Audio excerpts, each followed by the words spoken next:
Lieutenant Marlowe. Today, as the safety officer for the department, I'm been tasked with conducting a health and safety investigation for the Meadowwood Court fire, which we had 7 injuries, 2 severe injuries. So I'm just going to interview you, ask you about just kind of what you saw. It's nothing for punitive action or anything. Just kind of we're trying to gather a story, an accurate story of the events that transpired. Okay. You got any questions for me? No. So initially, when you arrived, you were the first apparatus on scene, correct? Correct. Okay. What did you see as you pulled up to the fire, to the scene? I saw smoke showing on the Charlie side, second story. Okay. And I did hear that on the radio traffic that you did see fire. So at any time was a 360 completed of the building? Yes, the 360 was complete. Okay. I didn't hear that on the radio, so I just want to clarify that with you, to make sure that you did see if you completed it or not. It's just for documentation purposes. So what did you see on your 360? Any hazards or anything?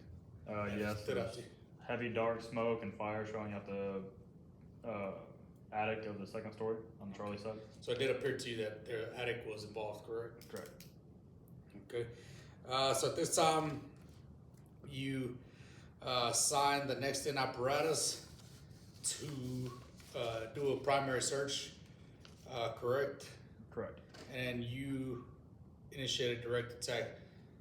So just tell me a little bit about when you went inside of the building. We took a hand line through the Alpha side front door and made our way up to the second story to get to the attic on the Charlie side. Okay. And prior to going into the building, did you see any windows that were broken out on the Alpha side of the building? No, when we went in, there was no windows broken. Did you give any orders to anyone at any point? No, I did not give any orders to bust out any windows. Okay, so you did not ventilate the building, correct? Correct. Okay. And then you kind of knew the general area in which the fire was in, because you said you saw it on the Charlie side. So, so just kind of talk to us about when you got to the fire room or the fire area. What did you see there? Zero visibility, heavy dark smoke. Okay, and at this time, did you meet up with Ladder 4 as they were doing their search? Yes. Okay. And then, so just what happened? Do you remember or do you recall what happened prior or leading up to the Mayday that you called? We had a direct attack. We were doing a direct attack on the fire. We had a partial roof collapse that locked us in a single room. Okay. So you got kind of trapped. Everybody's kind of together. Yes.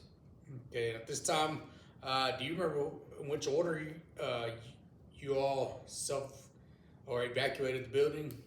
Yes. The firefighters that were with my crew exited the structure before I did. Okay. So no one was left inside of the building? No. Okay. The reason we asked is because there's a breakdown in communications with the incident commander. He asked multiple times to make sure everyone was accounted for. So I just want to document properly. And at this time, you made it out of the Charlie side, correct? Correct.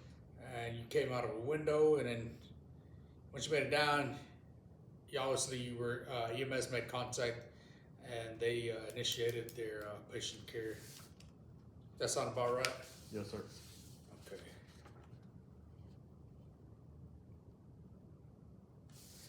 Are there anything else you wanted to add to this, or any questions for me this time? No. All right. Like I said, this is just an interview. We're trying to get a good storyline of the events that transpired at this fire. And this time, if you got any questions or any further questions, just feel free to contact me. And, you can go by that. Sounds good. Thank you. Thank you.